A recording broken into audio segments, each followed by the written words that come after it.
What's up, guys? It's your boy Cybernetics here at the Cyber Cafe.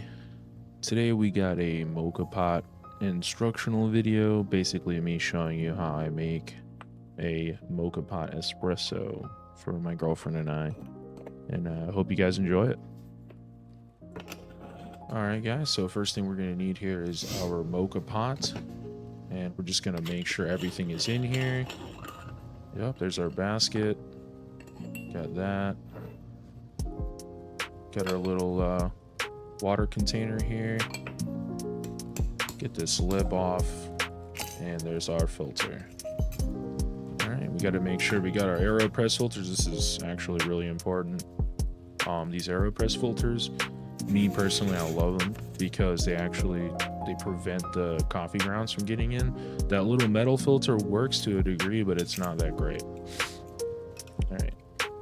So this is how I like to put the filter in here. There's other ways. I've seen other people do it differently, but this is the best way in my opinion.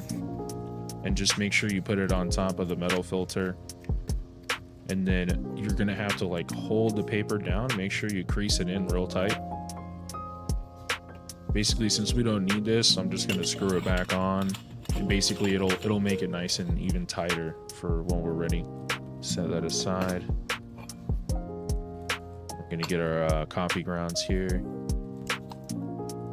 Now you don't have to do this. I like to put a few drops of water, like 2 or 3 drops, shake it up, and apparently this prevents it from dirtying your grinder, so that's why I like it.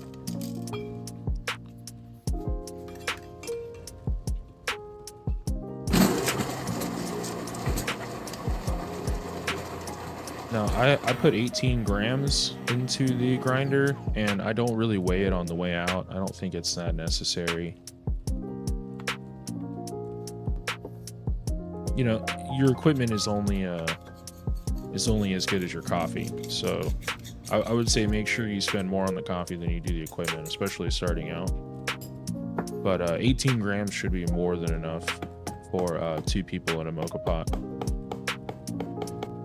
Go ahead, tamper down after some WD-T. There we go. Beautiful. All right, let's get her back opened up. See how tight that is? That's how you want it. That's exactly what you want. So you're gonna want to fill this up to water right where my finger is. It's like a little metal notch that exhausts the steam. You want it just underneath that. Me personally, I like it a little bit less, because I like my espresso strong.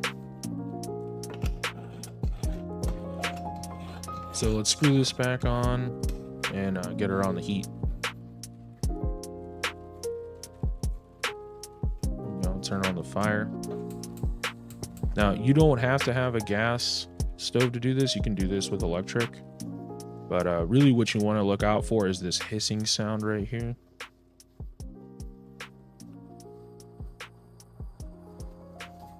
Yeah, that noise, that's exactly what you want to hear. Once you hear that, you're going to want to slowly take it on and off the heat, so you don't overboil the water, and it actually caused the coffee to burn, so you just want to be real careful.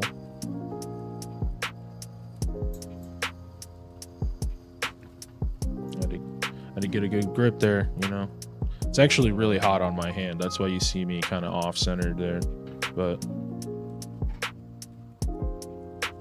you're going to want to keep doing this until you see the coffee come up out of the spout right in the middle there. You'll see it come up here in a sec.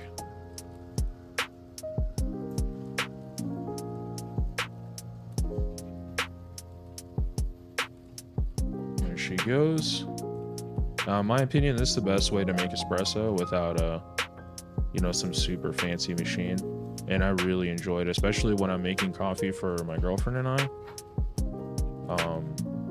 Yeah, this is honestly the best way in my opinion, because the espresso machine, it splits the shot in two, but it's not very even.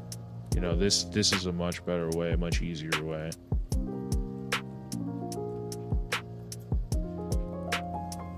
And you're pretty much gonna want to just do this until all the coffee comes out. You'll see it start to sputter, where it's more air coming out than actual coffee, and that's when you know it's done. You just take it off. It's coming up here soon. Oh, yep, there it goes. See how it's more bubbles than coffee? That's how you know it's done.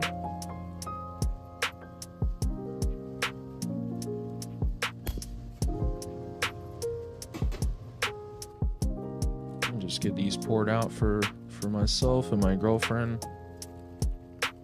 She works a work from home job, and Lord knows she needs it more than I do.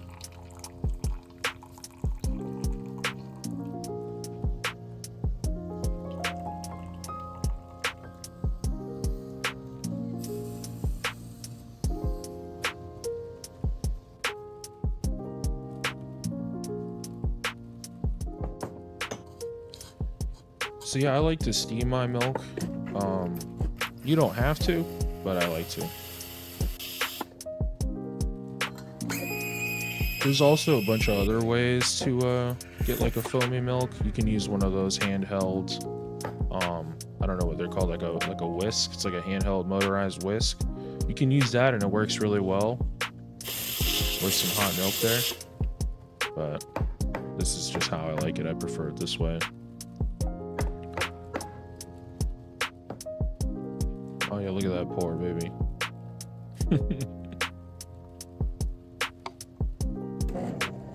Yeah, this is how it's done, at least how I do it. You know, hopefully you guys liked it. Hopefully you watched something, you learned something. Let me know in the comments what you think, or if you do it differently. I really want to know what you guys think. Don't forget to like, subscribe, and you know, help a guy out. This is a very new channel, and I love coffee. I love making YouTube videos. This is one of my passions, and I hope you guys enjoyed it.